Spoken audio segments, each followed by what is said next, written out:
Tema de hoje: o que é ser um discípulo de Jesus? O que é seguir Jesus?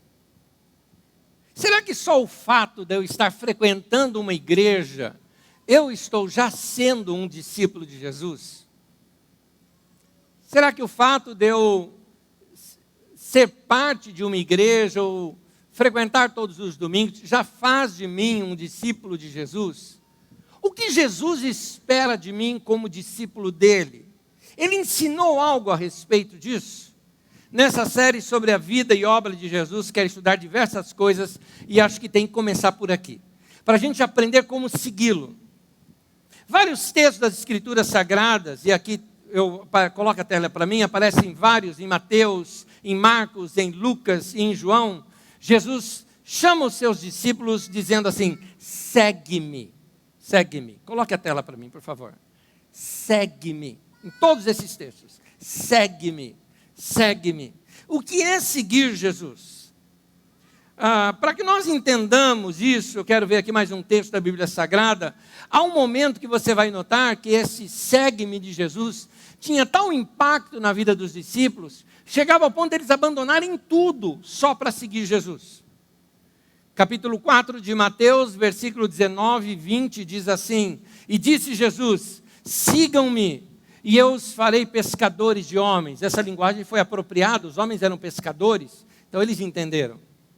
No mesmo instante, imediatamente, eles deixaram tudo, deixaram suas redes e o seguiram. Discípulo é um aprendiz. A palavra discípulo significa aluno, aprendiz. Discípulo é seguidor.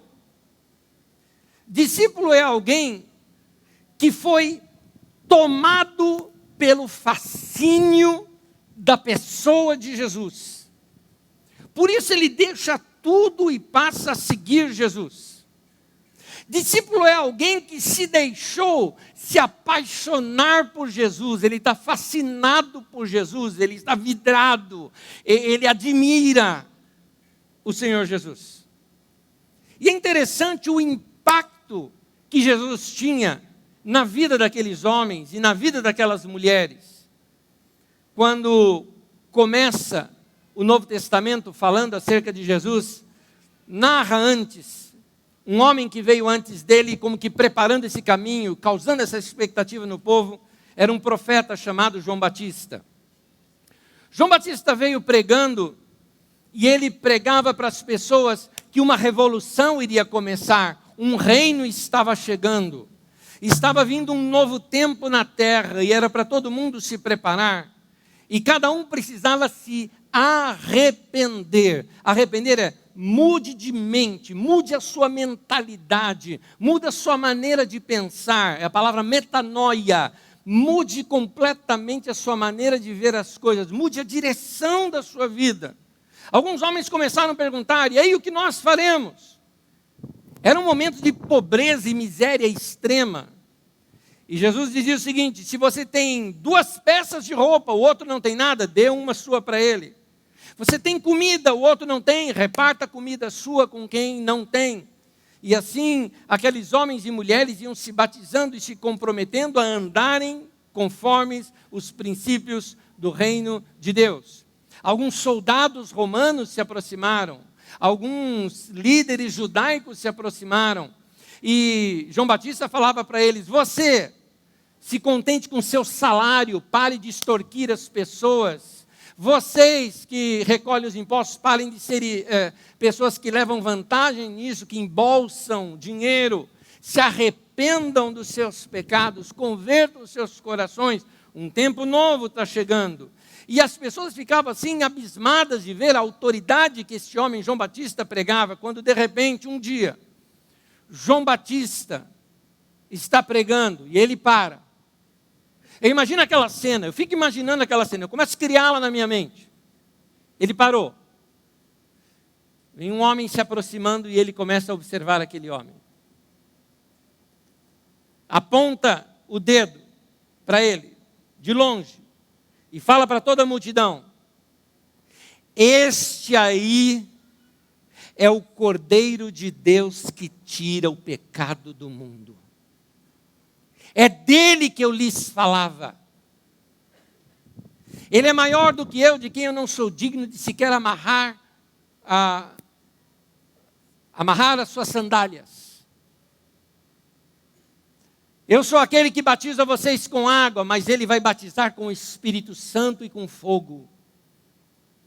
Ele é aquele que vai revolucionar a vida de vocês. No entanto, Jesus vem, humildemente, pede para ser batizado. João Batista talvez diria, eu é que tenho que ser batizado por você.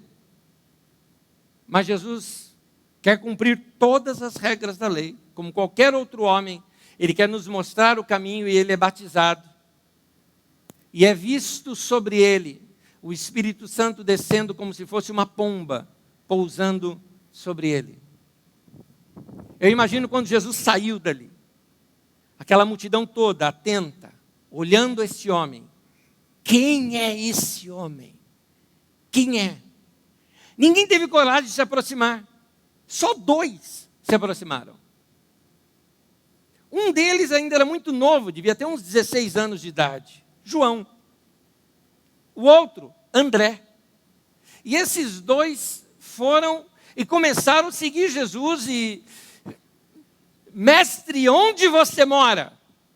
Ele falou, vem ver, vem comigo. Levou-os para sua casa. Os recebeu em casa. Jesus estava mostrando para eles, eu sou gente como você. E eu quero te ensinar a viver no reino de Deus dessa maneira. Aos poucos os discípulos começaram a surgir. Esses são os primeiros discípulos de Jesus.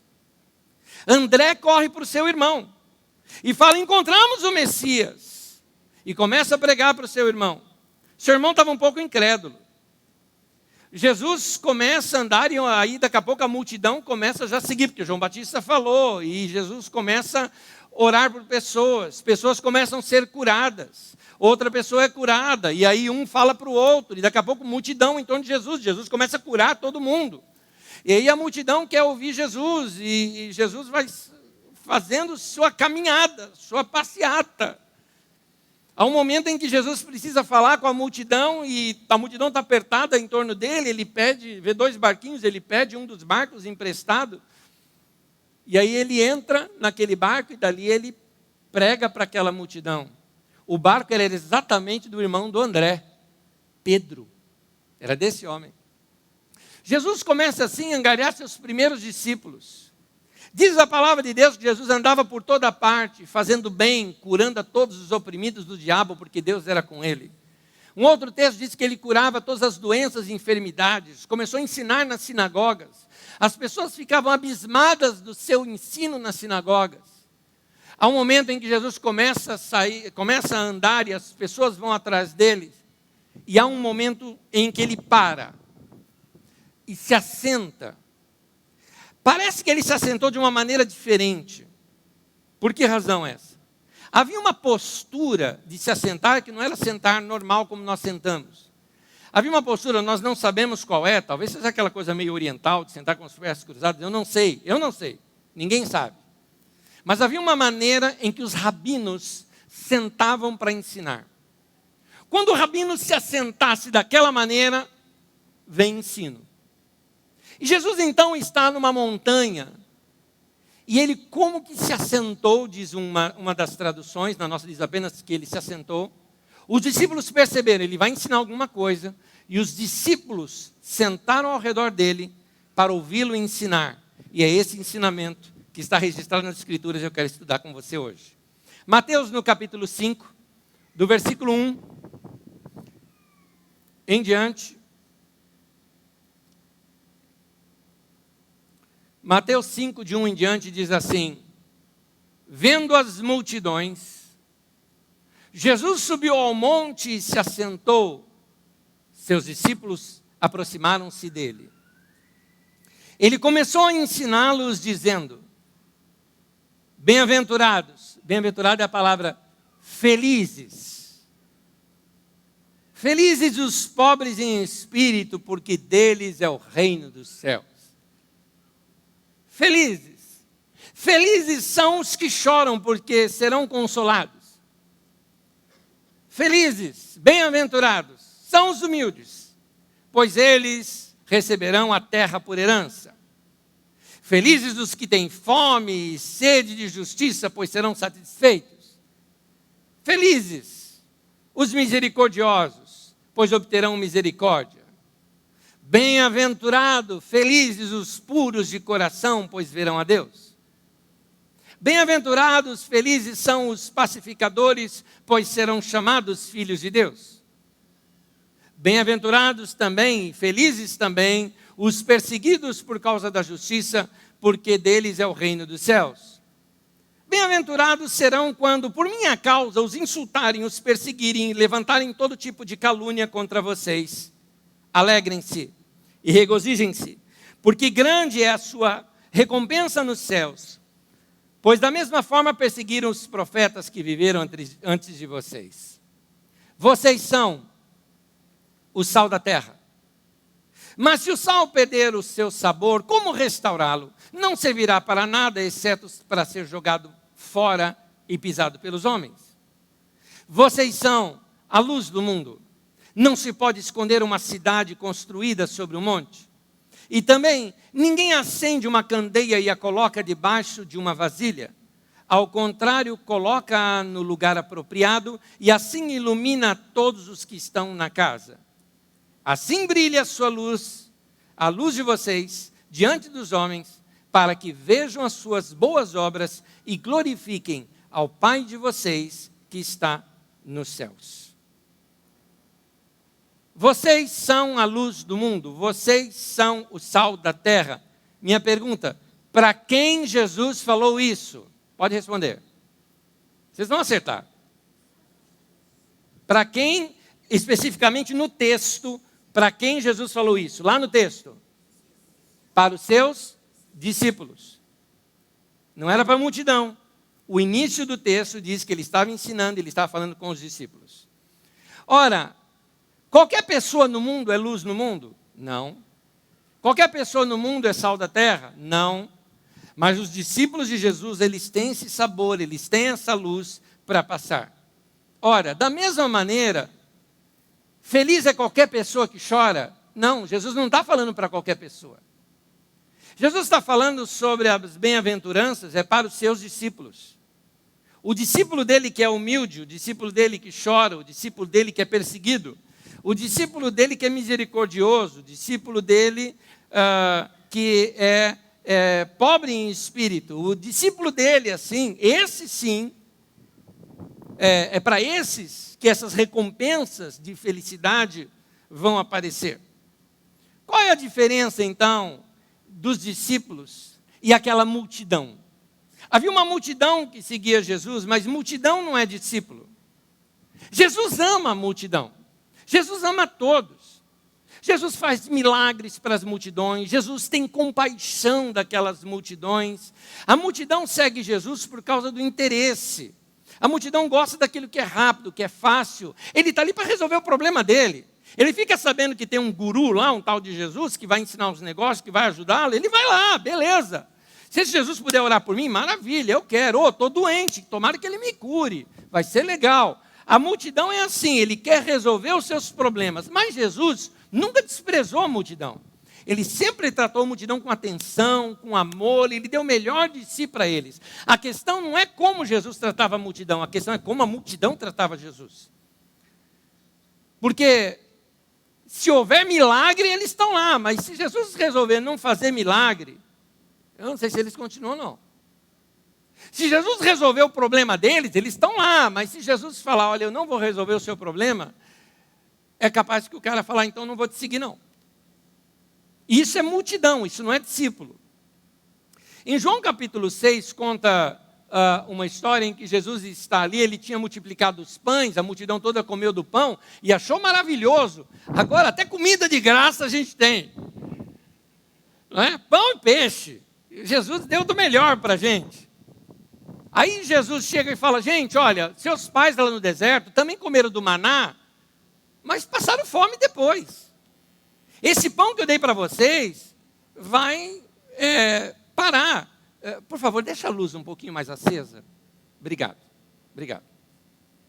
Esse pão que eu dei para vocês, vocês comeram agora, mas vão sentir fome. E Jesus estava querendo mudar esse momento de relacionamento com eles. E ali não mostra Jesus fazendo nenhum milagre mais. Ali, naquele momento. A multidão começa a cair fora. Porque a multidão buscava Jesus por causa do milagre, e não por causa dele. A diferença entre o discípulo e a multidão é essa. A multidão quer um milagre, o discípulo quer Jesus. O discípulo segue Jesus e não o status de ser seguidor de Jesus. Por exemplo, o discípulo não tem vergonha e não liga de Jesus chegar montado num jegue. Ele não liga para isso. Porque discípulo não liga para status. O discípulo liga se ele está na vontade de Deus ou não, se ele está seguindo Jesus ou não. O discípulo não liga para a estética. Quem liga para a estética é multidão.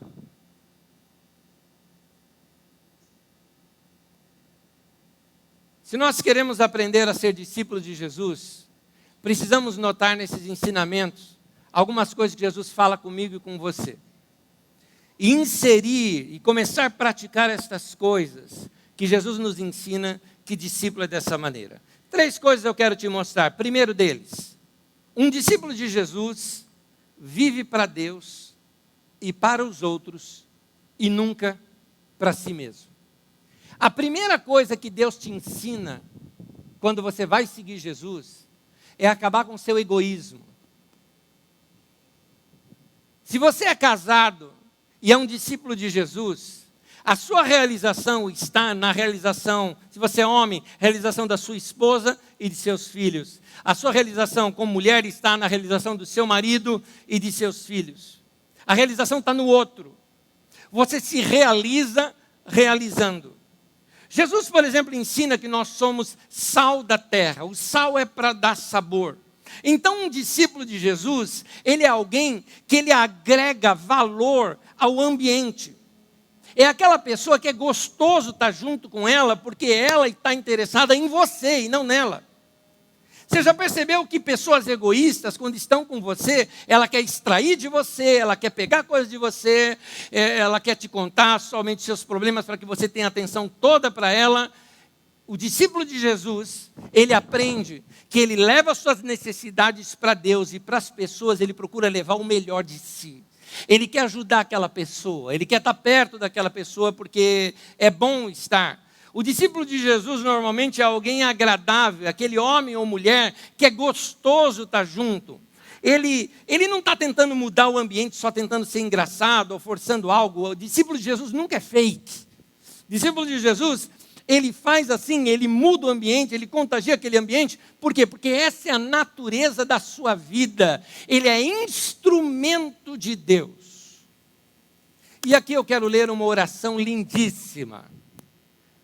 Todo mundo conhece que ela é a oração de Francisco de Assis. Pode falar, mas não é do Francisco de Assis. Essa oração ela foi escrita no início do século XX. Francisco de Assis já tinha morrido há muito tempo. Mas condiz bastante com os ensinamentos desse grande líder na história da igreja.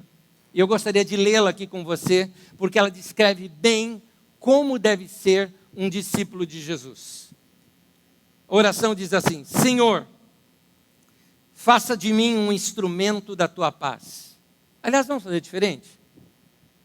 Vamos orar juntos essa oração? Leia comigo, vamos lá. Senhor, faça de mim um instrumento da tua paz. Onde houver ódio, que eu leve o amor. Onde houver ofensa, que eu leve o perdão. Onde houver discórdia, que eu leve a união. Onde houver dúvidas, que eu leve a fé. Onde houver erro, que eu leve a verdade. Onde houver desespero, que eu leve a esperança. Onde houver tristeza, que eu leve a alegria. Onde houver trevas, que eu leve a luz.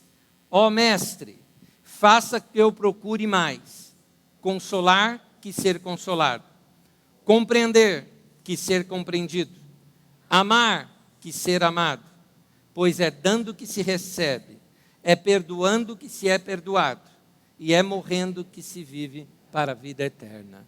Amém. É linda, não é? É linda. É linda.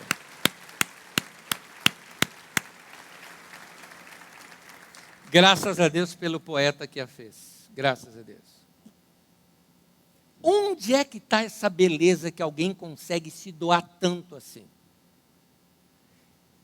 Ela vem de Deus. Ela vem de relacionamento com Deus. Você percebe que uma vida assim é algo maior do que nós? Parece que a gente não tem poder para ser isso, que a gente não tem todas as forças do mundo para ser isso. Por isso que o discípulo de Jesus, ele deseja sempre ser cheio do Espírito Santo. Porque tudo isso aqui é fruto do Espírito Santo. É relacionamento com Deus, produz isso na sua vida. Fruto do Espírito Santo é amor, paz, alegria, longanimidade, mansidão, domínio próprio, temperança. Tudo isso é fruto do Espírito Santo. Fruto não é alguma coisa, uma árvore não come do seu próprio fruto. Fruto não é uma coisa que você se alimenta dela para si mesmo, se você é a árvore. Fruto é aquilo que os outros comem da tua vida, que os outros se alimentam da tua vida. Fruto é aquilo que da sua vida alimenta a vida das outras pessoas. Por isso, o discípulo de Jesus, Jesus fala que o discípulo de Jesus, ele é pobre em espírito. Por que pobre em espírito? Porque pobre, o que é o pobre? Pobre é o cara que não tem nada. Pobre em espírito é pobre em si mesmo, tem um vazio de si mesmo. Ou seja, o discípulo de Jesus, ele reconhece que ele não tem nada em si. Por isso, por ele ser tão pobre dentro de si, é que ele busca em Deus essas coisas. Ele não é orgulhoso, até porque ele não tem do que se orgulhar, não é? Porque ele não tem nada. Então ele é pobre de espírito, ele é aquele que não encontra em si recursos para suprir esse anseio da sua alma. Ele não tem isso tudo em si, então ele busca em Deus. O discípulo de Jesus, por ser pobre em espírito, ele é dependente de Deus. Como ele é pobre em espírito, ele é simples. E a Bíblia diz, e dos tais é o reino de Deus. Para gente simples, Deus dá o reino.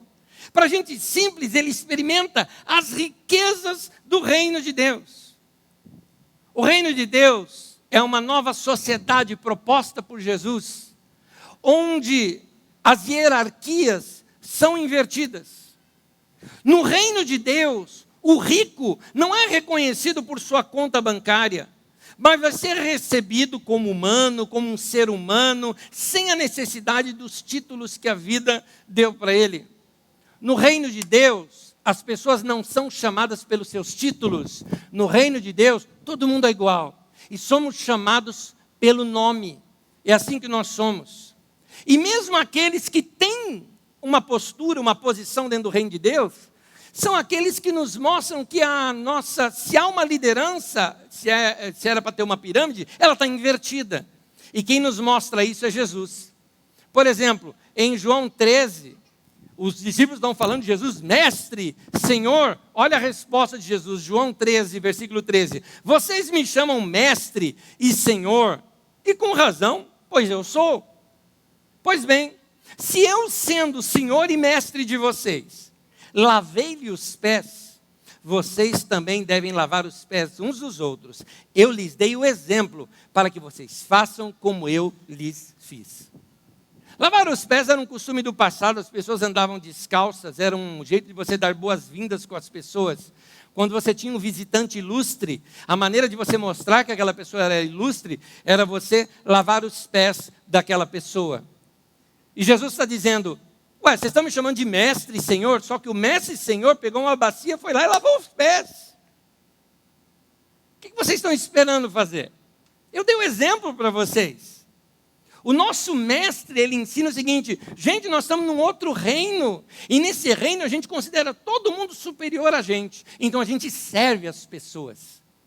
O que você pode fazer para as pessoas ao seu redor se sentirem que são especiais? Jesus disse, é assim, porque eu sendo mestre, fiz isso com vocês, vocês também precisam fazer assim. Jesus nos ensina a sermos simples, pobres em espírito, humilde de coração.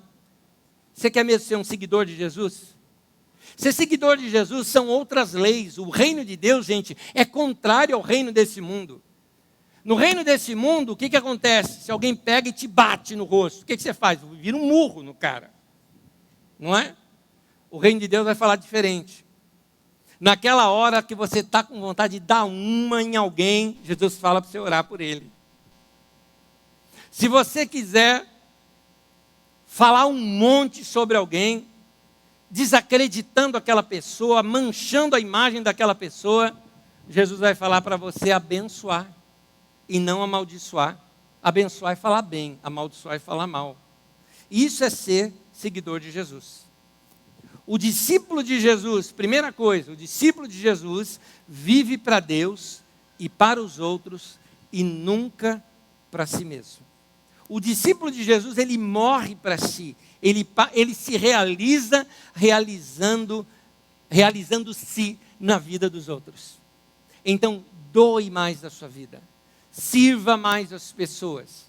É isso que Jesus está falando. Vocês são sal da terra, vocês precisam dar sabor nessa terra. Essa vida que as pessoas vivem, vai ganhar um novo sabor com vocês fazendo isso. Vamos fazer o seguinte, tenta dar uma olhada aqui nessa multidão que está aqui hoje. Essa multidão de hoje. Dá uma olhada ao redor.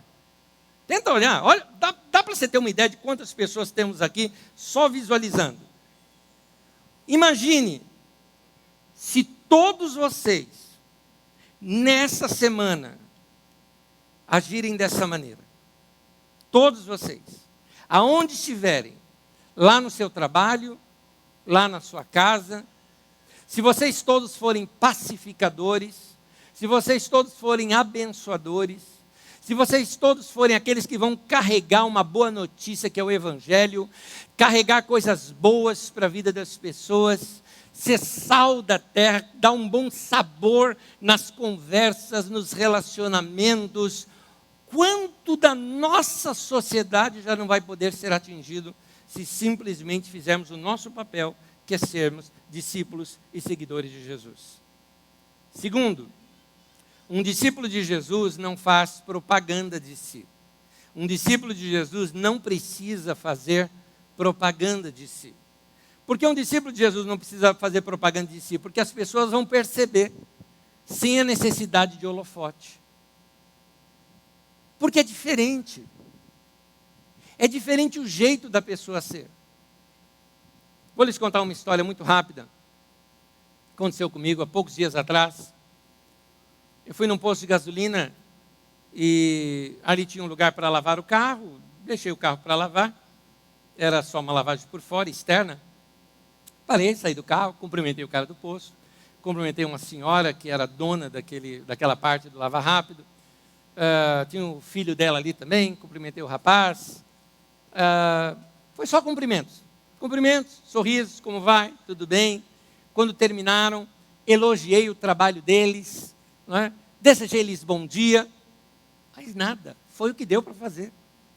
Eu queria tornar a vida deles um pouco melhor, então eu vi que fizeram um bom trabalho, falei, obrigado pelo trabalho de vocês trabalham muito bem, que Deus abençoe e tudo mais, mas nada.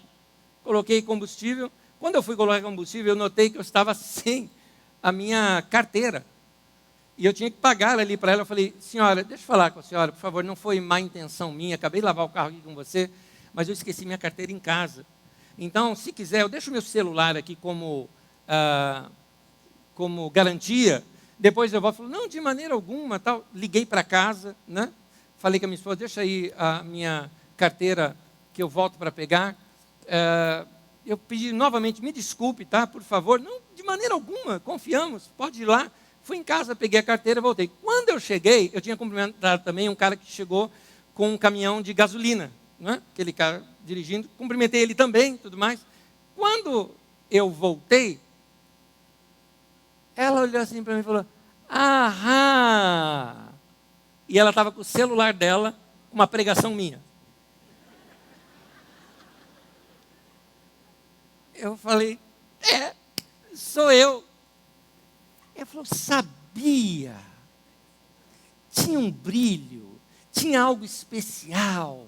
E começou a falar um monte de coisa, sabe? Sabe quando o pessoal fala, tinha uma áurea, né? Aquelas coisas todas que o pessoal fala, né?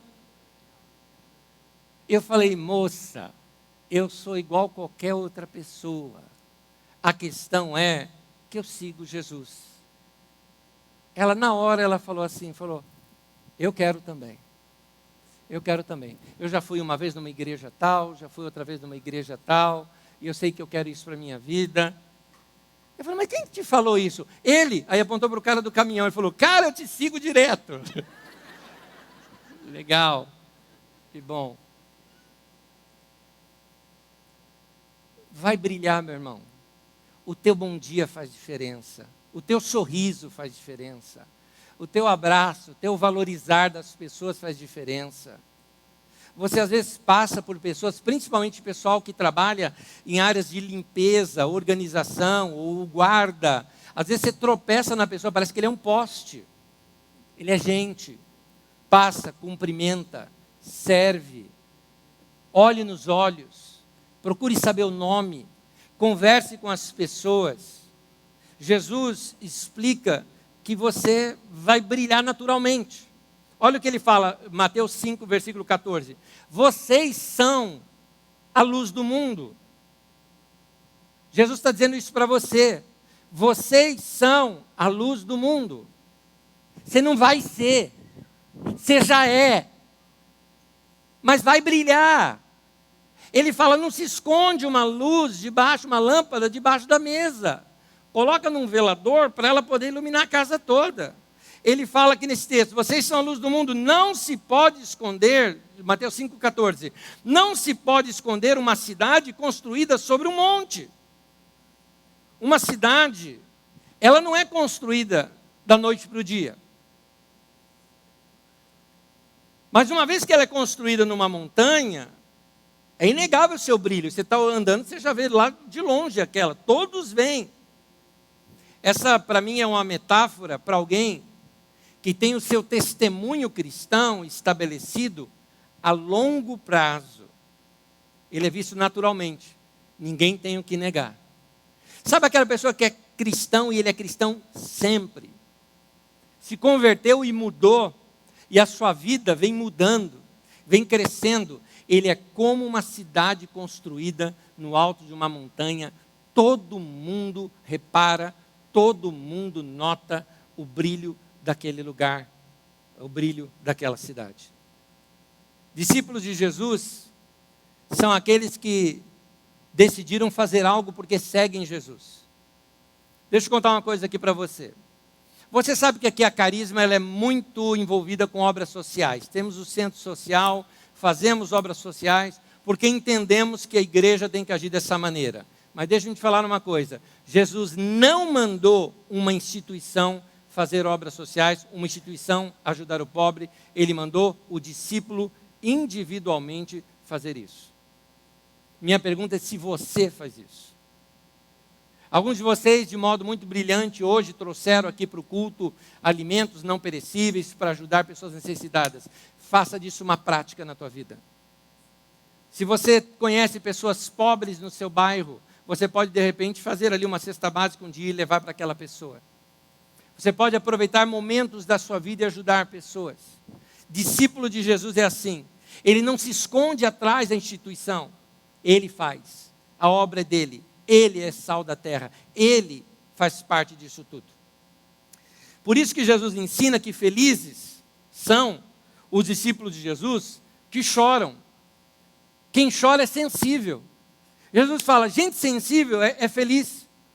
Eles choram as dores humanas. Eles olham as desgraças e eles não se conformam. Ele consegue sentir a dor do outro. Ele sente o problema do outro, ele fala, eu tenho como repartir, nem que eu sofra, nem que eu nem que eu reduza o meu ganho, nem que eu tenha menos, mas eu quero repartir. Só que quem reparte, Jesus ensina isso na multiplicação dos pães. Porque os pães não foram multiplicados na mão de Jesus. Jesus pegou, partiu o pão, agradeceu, pôs na cesta e falou para os discípulos, vão repartir. E à medida que iam repartindo, a multiplicação ia acontecendo. A multiplicação acontece quando os discípulos repartem o que têm. É assim que Deus multiplica. Então, ele ensina que são felizes esses. São felizes os misericordiosos. Misericórdia. Córdia vem de cardia. Córdia, coração. Felizes os que colocam o coração nisso. Felizes são aqueles que não só sentem, mas fazem algo, repartem, investem, contribuem, se voluntariam. Felizes os discípulos que choram porque querem mais de Deus. Felizes aqueles que conseguem ter as suas emoções tocadas por Deus. Qual a última vez que você se emocionou entre você e Deus? Pode ser num cântico congregacional nosso, pode ser no meio de um culto, pode ser, às vezes, no meio de uma pregação, às vezes pode ser cantando uma canção, pode ser dentro do seu carro, pode ser ajoelhado do lado da tua cama. Como você tiver algum tipo de relacionamento com Deus, mas felizes são aqueles que sabem chorar isso, que sabem sentir. Gente, é bom demais. Eu não sei se você já teve essa oportunidade de ter experiências emocionais com Deus. É uma delícia, é muito bom. Essa semana eu saía de um momento aqui na Carisma, da aula da escola de ministérios. Eu estava indo para casa, coloquei alguns cânticos de adoração no carro, e comecei ali a cantar para Deus, e a cantar para Deus, e a cantar para Deus. E daqui a pouco eu já estava chegando perto de casa e entrou uma outra canção, e eu comecei a cantar, o negócio estava bom demais. Só que já estava a hora de chegar em casa, eu estava na rua de casa, passei, dei tchauzinho, continuei dirigindo. Enquanto não acabou aquela canção, eu falei, não posso entrar, é meu momento com Deus, é bom demais. Vai cantar para Deus, felizes os que choram diante de Deus, felizes aqueles que têm experiências assim com Deus, felizes aqueles que eles querem o enchimento do Espírito Santo na sua vida, porque eles querem ter poder para ajudar as pessoas, eles querem ver milagres acontecendo, por misericórdia das pessoas, não para serem admirados e poderosos com seus dons sobrenaturais. Toma cuidado que todo auxílio que você faz a alguém deve se fazer sem segundas intenções. Jesus nos alerta que tem um perigo até na filantropia. Filantropia ajuda ao necessitado. Até nisso tem um perigo, porque dá a quem faz uma certa recompensa. E Jesus ensina, cuidado, para que a sua mão esquerda não venha ficar apontando, porque a direita está fazendo, né? Ela não venha aplaudir o que a outra está fazendo. Porque continua sendo filantropia, mas não é justiça. Porque você está tirando proveito para si. É como a filantropia dos políticos. Em época de eleição, eles passam falando as tantas coisas que fizeram. Você acha que fez por amor ao próximo ou por amor ao voto? Então, se a filantropia está sendo usada para ganhar notoriedade, Jesus fala que isso é como os fariseus, já tiveram a sua recompensa, a admiração dos homens, isso não serve. Então, quem tira proveito das desgraças das pessoas para ganhar voto, isso não é justiça. É por isso que Jesus diz que felizes são aqueles que têm fome e sede de justiça. Porque justiça é ajudar ao necessitado, é levantar aquele que está caído, é dar uma situação melhor para o outro e pronto. Felizes são os que não querem tirar proveito algum da filantropia, ajudam porque amam, e porque amam, ajudam. Felizes os limpos de coração, felizes, esses são felizes. Eles são felizes porque eles são pessoas que não usam as outras pessoas para atender o seu egoísmo.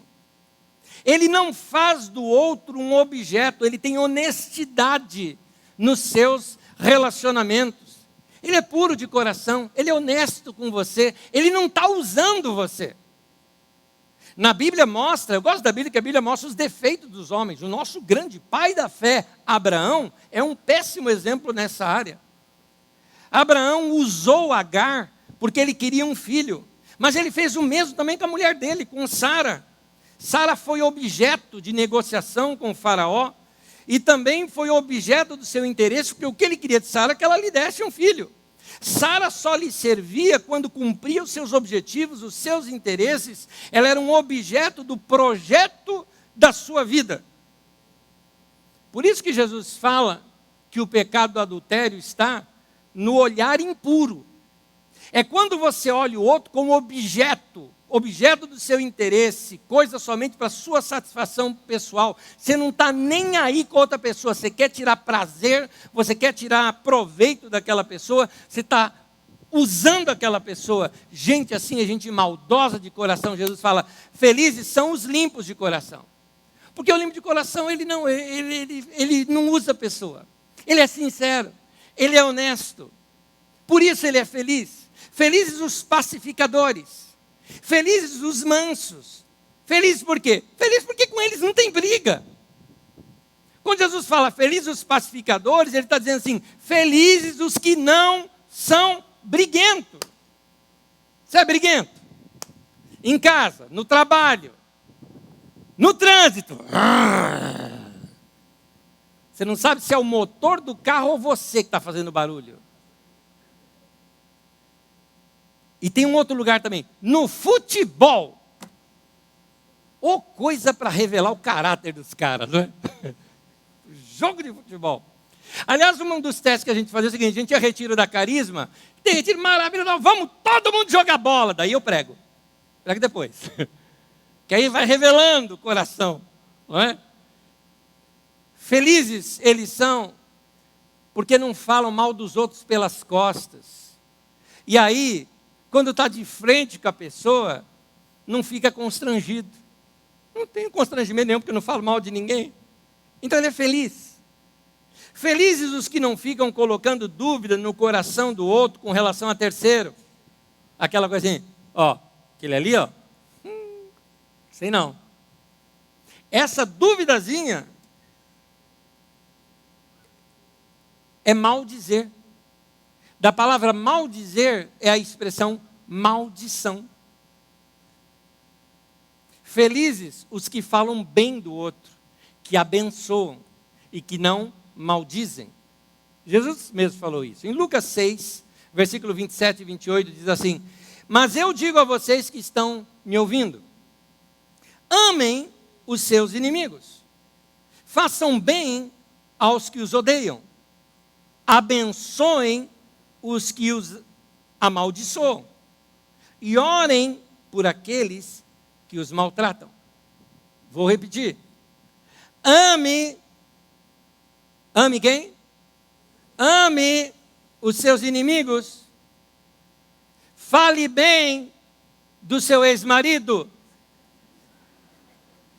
Abençoe o chefe que te mandou embora. Ore por aqueles chatos que você encontra no caminho, por aquele cara que te fechou no trânsito. Discípulo de Jesus é assim. Quem me dera que toda essa multidão nessa semana praticasse tudo isso. Aí nós estamos pregando o Evangelho. Não como som do mundo, mas como luz do mundo. Você não precisa falar nada. Você só vive. Você só vive. Eu lembro de uma cena, eu já até contei essa aqui para vocês, mas é porque ela exemplifica muito isso. Foi uns 3 anos atrás isso, mas eu me lembro até hoje porque ela era engraçada. Perto da minha casa, era perto de 6 horas da tarde, então aquele monte de carro passando, tem faixa de segurança, mas ninguém respeita, aquela coisa, todo mundo passando, é um monte de carro, ninguém para. E tinha um cara para atravessar, e você sabe, né? Se é mulher, o pessoal para, se é senhora, para. Se é mulher bonita, os caras param, mas homem, perto de seus 20 e pouco, 30 anos de idade, ninguém para, deixa, atropela, passa por cima, inclusive, se o cara ameaçar, ainda buzina. Né? E um cara assim, né?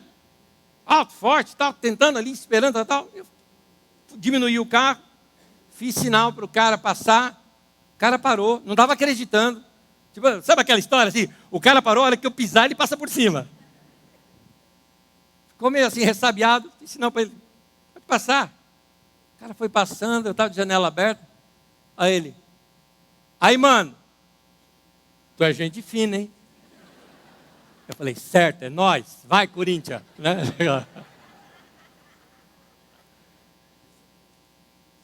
torne o dia das pessoas um pouco melhor. Faça a sua parte. Ser discípulo de Jesus não é ficar frequentando igreja, não é frequentar fila de oração. Ser discípulo de Jesus não é ficar, ser discípulo de Jesus é dar o dízimo. Não é isso que é ser discípulo de Jesus. Ser discípulo de Jesus é viver como se fosse Jesus vivendo nos nossos dias. É ser imitador de Jesus. É isso que é ser discípulo de Jesus. Então, primeiro, um discípulo de Jesus vive para Deus e para os outros e nunca para si mesmo. Segundo, um discípulo de Jesus não precisa fazer propaganda de si. Terceiro e último, um discípulo de Jesus é uma pessoa de oração. Jesus nos ensina a ser pessoas dependentes de Deus e gente de oração. Segue-me também significa segui-lo para os lugares de oração. Jesus orava a sós, mas orava também com os discípulos. Jesus orava no meio dos afazeres, mas também ele sabia separar um tempo para oração. Gente, é o Filho de Deus e precisava orar. Será que eu e você não precisamos também? Então, você fala, Anésio, mas eu sou uma pessoa boa, eu ajudo o pobre, eu ajudo o necessitado, eu faço caridade, mas Jesus está te chamando também para oração. Sem oração, somos ativistas, mas não discípulos. Com Jesus, nós não aprendemos aquele negócio de ficar isolado do mundo, num mosteiro, se tornando gente esquisita, mas também não aprendemos só a ser pessoa boazinha e certinha e que não ora. Não é isso. Sem extremos. Jesus é gente do povo, mas ao mesmo tempo gente de Deus. Jesus é gente que se doa para as pessoas, mas que também fala com Deus. Eu quero repetir um texto que nós já lemos, é o último versículo que eu vou ler. Vou pedir que você acompanhe em pé comigo, a não ser que você esteja anotando. Fique em pé comigo. Mateus no capítulo 5, no versículo 13.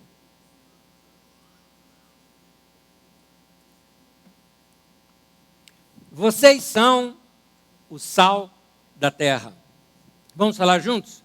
Vocês são o sal da terra. Essa analogia do sal é ótima. E ele fala, o sal não pode perder o seu sabor, porque se ele perder o sabor, é terra. Ele jogado na terra e é pisado pelas pessoas. Não serve para nada. Sal é para ter sabor. Então, você não pode perder, querido, a essência dessas virtudes que estão em você. Você pode ter uma vida, Jesus está dizendo, tão relevante, tão saborosa, como é o sal para a comida. Que ressalta o sabor, dá o gosto, e muitas vezes o que ele faz é só ressaltar o sabor daquilo que já existe. Viva essas virtudes, e você será conhecido como discípulo de Jesus. Na igreja, as pessoas vão perceber que você não é só um líder, um pastor, ou um músico, ou líder de qualquer coisa. Eles vão perceber que você é discípulo de Jesus. Meu querido, você pode até ser pastor e ser discípulo. Eu estou dizendo até porque, na conjuntura da igreja brasileira hoje, algumas práticas que se dão para o ministério pastoral não é coisa de discípulo, não. Às vezes a gente tem mais gente desviada no púlpito do que no meio da igreja. Porque aprenderam a ter glória para si, aprendem tanta coisa. Vai ser discípulo, meu irmão. Vai ser discípulo dentro de casa. Vai ser discípulo para os seus irmãos. Ser discípulo de Jesus ali, vivendo no meio daquelas pessoas. Na sua casa, as pessoas que andarem com você vão perceber que você leva uma vida séria com Deus. Você quer ver uma das coisas mais lindas de se ver? É, por exemplo, aqui algum marido chegar e falar assim: minha mulher, está minha. Ali tem uma mulher segundo o coração de Deus. Eu sei. Eu vivo com ela. Eu sei que ela anda com Deus. É gostoso você ouvir de alguém convive com você. Meu filho, é um rapaz, ele não está prestando atenção em mim agora, porque ele está prestando atenção lá no fone de ouvido dele.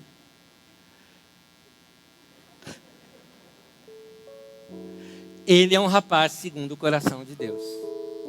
Eu sei o quanto ele serve, eu sei o quanto ele ama, eu sei que ele vive isso que eu estou ensinando aqui, eu sei que ele vive.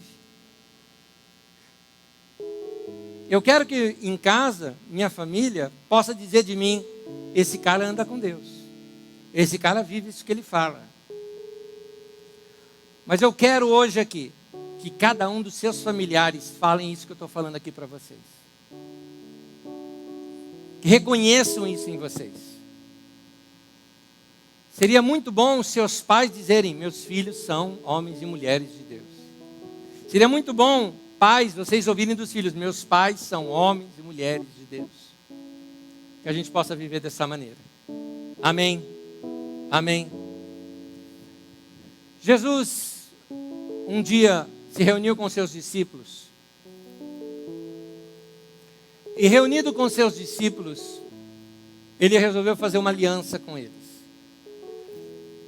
Nessa aliança, ele pegou o pão e o vinho. E a ideia de Jesus para eles era muito interessante.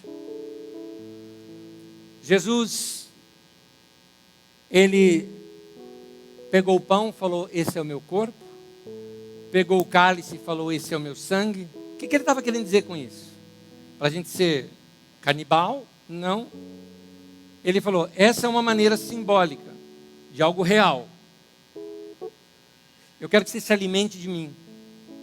Você coma da minha vida, do meu corpo, do meu sangue, para que eu passe agora a ter isso dentro de você. Ao você comer algo, vai fazer parte de você. Jesus estava querendo dizer, eu quero viver dentro de você. É como se ele falasse para os seus discípulos, eu andei por toda parte, eu abençoei tanta gente, mas eu não consigo estar em todo lugar ao mesmo tempo. Vou conseguir. Quando? Quando ele morreu, ressuscitou e mandou seu Espírito para nós, agora ele consegue estar em todo lugar. Através de nós. Por isso que ele falou, comam de mim, se alimentem de mim. Vamos ler o texto bíblico que Paulo apóstolo nos ensina sobre a ceia, e então nós vamos participar da ceia do Senhor. Coloca para mim, por favor, 1 Coríntios, capítulo 11, diz assim, pois recebi do Senhor o que também lhes entreguei, que o Senhor Jesus, na noite em que foi traído, tomou o pão, e tendo dado graças, partiu e disse, este é o meu corpo, que é dado em favor de vocês. Façam isso em memória de mim. Da mesma forma, depois da ceia, ele tomou o cálice e disse, da ceia, do alimento, da comida que eles comeram, e esse cálice é a nova aliança no meu sangue. Façam isso sempre que o beberem em memória de mim. Porque sempre que comerem deste pão e beberem deste cálice, vocês anunciam a morte do Senhor, até que Ele venha, disse o apóstolo Paulo, citando as palavras de Jesus. Cada vez que a gente parte o pão e toma do cálice, estamos fazendo um reencontro com Jesus. Lembrando da sua morte e ressurreição, lembramos que agora o pão somos nós, o corpo de Cristo. O cálice é o sangue que habita dentro de nós e que anda em nós. Que a vida de Deus está em nós, nos capacitando para viver tudo isso que vocês aprenderam aqui hoje. Quem pode participar do pão e do vinho? Todos aqueles que são discípulos de Jesus. Ainda que você tenha decidido hoje ser discípulo de Jesus. Fala, Nésio, eu decidi hoje isso. Eu ainda não sou tudo isso, mas eu decidi hoje. Pegue do pão, pegue do cálice. Bem-vindo à família de Deus. Participe conosco. Depois se organize, converse conosco. Você vai ser batizado. Você não precisa ser batizado para tomar a ceia, mas é importante que você seja batizado também para a sua própria vida. Batismo é outra coisa, é uma aliança que você vai fazer com Deus. É outra aliança. Uma é a ceia, outra é o batismo. Mas dessa você já pode participar conosco. Nós vamos servir o pão e o cálice juntos. Estão os dois aqui, segure na sua mão. sirva a pessoa que está do seu lado com a bandeja, até que todos sejam servidos. Depois nós vamos te ensinar, nós vamos partir juntos aqui, tomar o pão juntos e o cálice juntos. Vamos servir uns aos outros.